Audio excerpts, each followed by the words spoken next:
I decided to leave when I totally lost myself, when I had no identity whatsoever. Because even though he had the image of the ideal match, Mm-hmm. but even simple things I couldn't do. I couldn't leave our home without permission.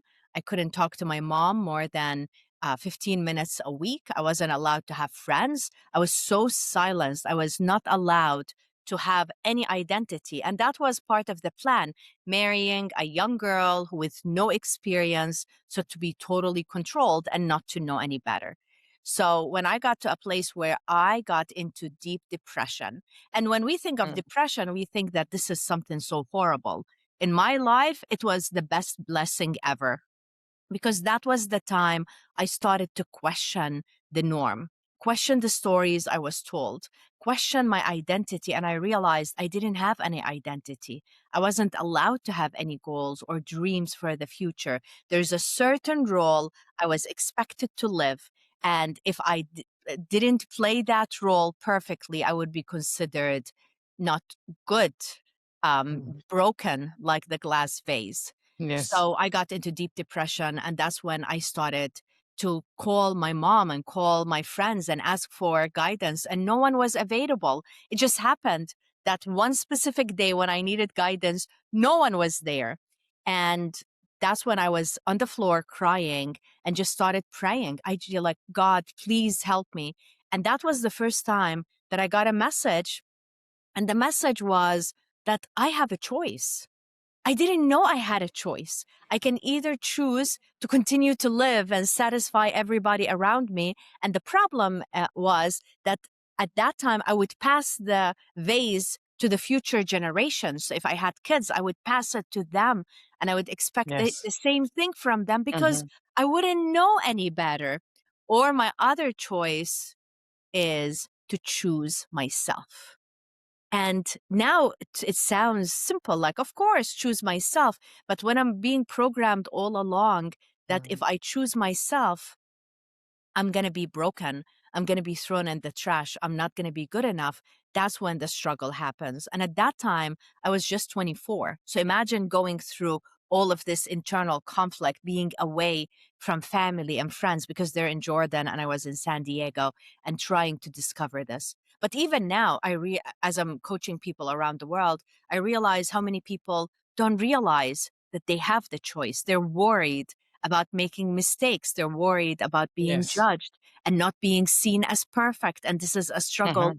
all of us women have. And it's a time to shatter the vase. So that answers the first question. um, you have anything about this before I answer the second question? Yes, I wanted to ask you, first of all, for how many years were you married? 4.5. 4.5. And how were you able, like, after that day when you prayed, how long did it take you until you were able to, tell your husband that Mm. I just want to leave the marriage?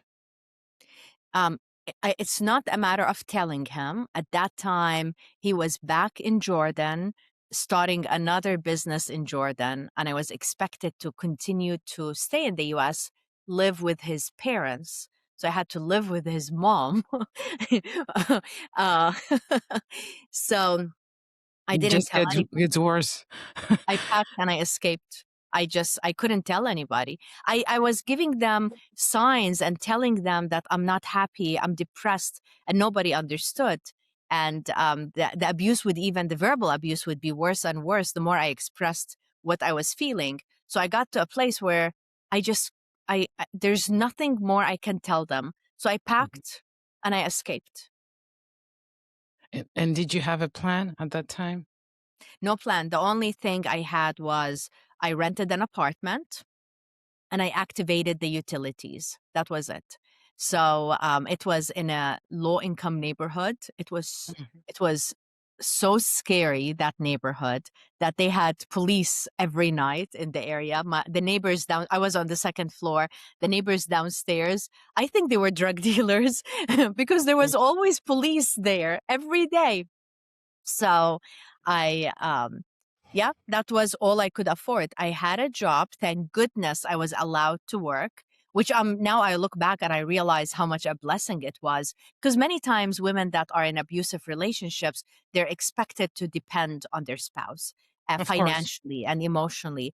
In my situation, my ex-husband at that time, his business wasn't doing well, so he needed me to work, which was such a blessing. He needed me to work so I can cover utilities and basic expenses. So Uh-huh. I got a job and I was making $30,000 a year, which after you take out the taxes, there's almost nothing left. So Yes. I had to pay the least possible amount for the apartment. But I did it.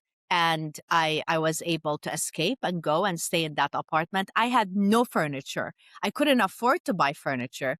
So my manager, she gave me a love seat that she used to have, that Uh-huh. her dog that died used to love to sit on it. So the love seat was filled with a dead dog's hair. And My I God. tried to clean it as much as possible, but then I covered it with another sheet. And she gave me a small I think the tiniest TV ever. But that's what I survived on initially. And how did that decision affect your relationship with your family? My grandmother warned me, right? She said, if a broken vase will be thrown Uh-huh. in the trash. So my entire community in Jordan disowned me, and they think that I brought shame to them. And my father, now for the last 25 years, has been threatening to kill me, because there is a concept, and it's not has nothing to do with religion. I was raised Catholic, and I always am intentional in saying that. It's called honor killing. So they believe if a woman brought shame to the family, that the father or the uncle or the brother would kill her, and they may end up in jail for like a month or two, but they come out with a celebration because they believe they broke the shame. The only reason I'm alive and living in the US now is because I am here and my father is in Jordan. But the threats, they never go away. And especially after I wrote my book in 2018, they increased so much that I had to get the police and the FBI involved. So there's always consequences and there's always a choice. We have a choice that we have to deal with. And when I look at my life right now, I love my life. I created this life. Yes, I may be perceived by others as broken and not good enough and a shame to the family, but I love the life I created. I love that how I'm empowering people and inspiring people through my journey. And that's worth it. I'm okay to be broken.